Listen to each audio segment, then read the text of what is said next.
This is Gary Butterfield. This is Cole Ross. And this is Monster, my podcast. And this is the Deathrattle. There's a monster in my podcast. It's just a snake. Oops, it's a snake. We forgot to do anything different this time. Yep, Shadowrun game designers didn't design. So we get a snake. Yep, but it's bigger.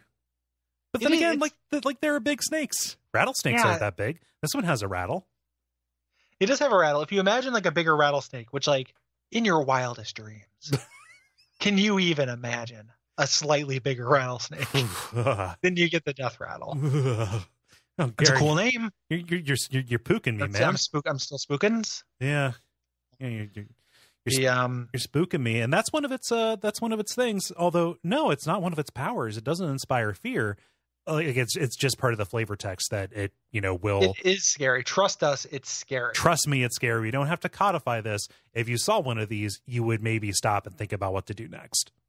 This thing fucked Patterson's wife, and that's why he's including in the book.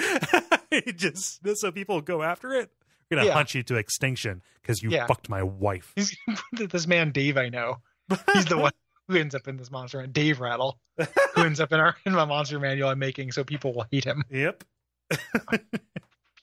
So yeah, like the entire like habits section is just a description of a rattlesnake.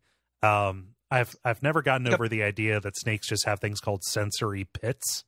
Yeah, that is really strange. Like snakes are cool. Like we're making fun of this. Yeah, it is just an entry on a snake, but like snakes are neat. Yeah, and I've definitely come around to the idea that snakes can be cute and snakes can like have personality, right? Very much so. Like I follow a group on Facebook called Snake the Hissing Booth. That is all snake and lizard like cuties. Yeah, and it's really good. The Hissing Booth. That is a very good name for a Facebook group about animals. I love it. Yeah. And it's very cute. Like snakes are good. Mm-hmm. It's really like ball pythons and stuff like that. I understand why people are scared of them, but yeah, and well, like mostly because of the serpent. The serpent who tempted Eve. Yep.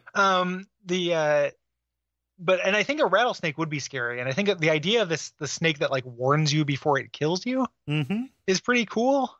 Like it's that's the rattle is evolutionarily there to like scare things into like paralyzation so they can strike, right? Yeah, I think it's either that or like the other thing that I've heard is it's a way to just keep stuff away so you don't have to waste energy engaging with it. Oh yeah, it's like just like similar to like a king cobra with its big hood and like rising up so it looks bigger. Yeah, not king cobra, but any kind of cobra, like any number of those intimidation things that says this could be an altercation that might be risky for me, so let me scare you away. Yeah, even though it does bite. If it doesn't scare you away, like I think that if you're walking through the desert and you hear a rattlesnake, like maybe you could run, but it's probably pretty quick. It might be able to catch you. Yeah, if it was deciding. I don't know. I don't know what incentive a rattlesnake has to bite a human though. It's not going to unhinge its jaw and eat a human. Evil, right? Malice. Just because it's what it is, you should have known it's a scorpion. Yeah, the essential nature, the chaotic evil nature of snakes. Yeah. So this is just describing a big snake that has really, really terrible, nasty venom. There. And the shadow talk for this also like this. I think this was like written by a different guy or something. This whole thing. Yeah. Because the shadow talk is a little kind of a pat joke as well, and it's one they did not too long ago. The idea that somebody died in the middle of this, and the like somebody's log. Checking it in. Yeah, the chat log. Like hey. They logged on to fear.com. They went to swimfan.net. Yeah. They downloaded ringo.exe. Yeah. But like literally it's just a little short story about somebody saying like, oh, did you know that the NEX in the taxonomy for this has to do with the poison, and it stands for violent death. And somebody says, oh, I knew a person who called himself NEX and used a poison. Now I know where it came from. The NEX chimes in and says, I suppose I should be angry about you letting my secret out. And then the person who let the secret out is gone.